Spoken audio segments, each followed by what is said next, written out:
The biggest threat to your retirement account isn't a recession, it isn't a stock market crash, and it isn't even inflation. It's a number so big your brain can't really process, and it's hiding inside something most people scroll past every day: the national debt clock. Because right now, the United States owes over $36 trillion. But here's the part nobody talks about. It's not the $36 trillion itself that's the real problem. It's what that number is now costing us every single year just to maintain. In 2025, the United States will spend more on interest payments alone than it spends on national defense. Let that sink in. We are paying more just to service old debt than we're paying to fund the entire military, every aircraft carrier, every base, every soldier's salary combined. And if you think that sounds bad, just 3 years ago, in 2022, interest payments on the debt were around $475 billion.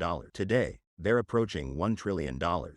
That's not growth. That's an explosion. And the scariest part is that nobody actually voted for this. Nobody passed a bill that said let's double our interest payments in 3 years. It just happened quietly, mechanically, like a ticking time bomb nobody bothered to look at, because it doesn't look like a bomb. It looks like a spreadsheet. So how did we get here? To understand that, you have to understand how government debt actually works, and most people genuinely don't, because it's not taught anywhere and it's deliberately boring. The US government doesn't borrow money once and pay it back slowly like a mortgage on a house. Instead, it issues a constant stream of bonds with different maturities. Some mature in a month, some mature in 2 years, some mature in 30 years. And when those bonds mature, the government doesn't pay them off with savings, because there are no savings. Instead, it rolls them over. It's basically the world's biggest game of musical chairs, except the music never stops. The chairs multiply every year, and every few years, the chairs get more expensive to sit in. And here's where it gets messy. For over a decade, from roughly 2009 to 2021, interest rates were near zero. During that period, the US government could roll over its debt at insanely cheap rates. We're talking 1%, sometimes less. It was basically free money, and the government took full advantage of it. Spending increased, stimulus checks went out, and why not? When your interest payments are basically rounding errors, debt doesn't feel like a real constraint. It feels like a number on a screen that doesn't actually mean anything. But then 2022 happened.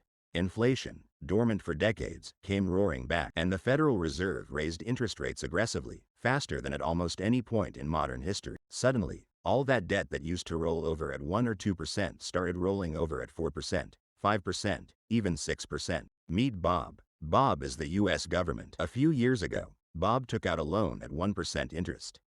Easy payments, barely noticeable, didn't even show up as a line item Bob worried about. But Bob's loan matures, and Bob has to refinance it, because Bob doesn't have cash sitting around to pay it off. Except now rates aren't 1% anymore, they're 5%. So Bob's payment on that exact same amount of debt just went up 5 times over. And here's the thing about Bob. Bob doesn't have one loan maturing. Bob has trillions of dollars in loans maturing every single year, on a rolling basis, constantly. And that's exactly what's happening to the federal government right now, in real time, as you're watching this. Trillions of dollars of debt issued during the cheap money era of 2009 through 2021 is now maturing, and it's getting refinanced at today's much higher rates. And it's not a one-time hit you absorb and move on from. It's permanent, because the government runs a deficit every single year. But here's why this actually matters to you, and not just to some economist arguing on CNBC. When the government spends more money on interest payments, that money has to come from somewhere. And there's only 3 places it can come from: higher taxes, cutting other spending, or more borrowing. And right now, the answer is overwhelmingly the third one: more borrowing. Which means the debt grows even faster, which means even more borrowing is required to cover it. It's a feedback loop. And remember how bond yields work, because this connects everything together.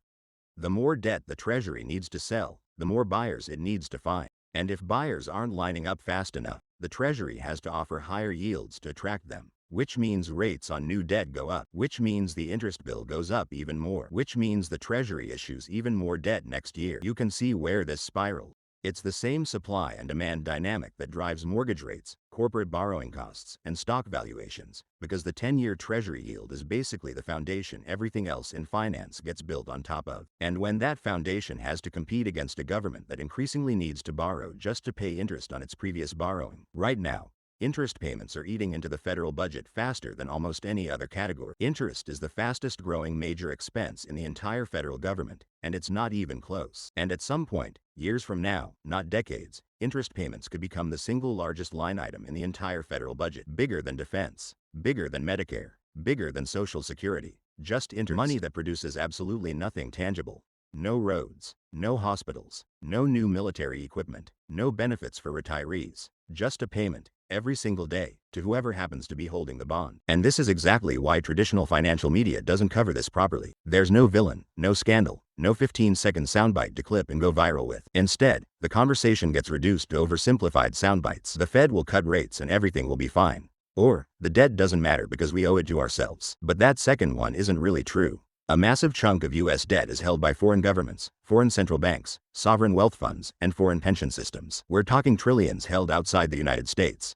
And if global appetite for US debt weakens even slightly, while the US simultaneously needs to borrow more than ever, you get exactly the kind of supply and demand imbalance that pushes yields higher across the entire curve. And higher yields don't stay contained inside the bond market. They flow into mortgage rates, which is why your mortgage rate isn't dropping even when the Fed talks about cuts. They flow into corporate borrowing costs, affecting how companies expand, hire, or invest. And they flow into stock valuations, because analysts use long-term yields to discount future cash flows. When that baseline goes up, the math behind every stock price changes too, even if the company's actual business hasn't changed. Here's the uncomfortable truth. For decades, the US government operated like it had a credit card with an unlimited limit and an interest rate that never really mattered. That era is over. The interest rate on America's credit card just went from basically zero to something that actually shows up on the bill in a serious way. And the bill is now bigger than the entire defense budget. And it's growing every year, automatically, compounding on itself, with no vote required, no debate, no easy mechanism to slow it down. This isn't a story about Republicans or Democrats, or who's in the White House. This is a structural mathematical problem baked into how debt and interest rate mechanics work. And it doesn't care who's in charge. The debt clock just keeps ticking. The old debt keeps rolling over into new, more expensive debt. And the interest keeps compounding, quarter after quarter, year after year. And the next time you hear a headline saying the Fed cutting rates will fix everything, remember this number, $36 trillion, and growing, quietly, every single second, whether you're watching or not. If you want to actually understand what's happening with the economy beyond the surface level headlines, hit subscribe, because the real risks are never the loud ones. They're the boring, structural ones nobody's paying attention to.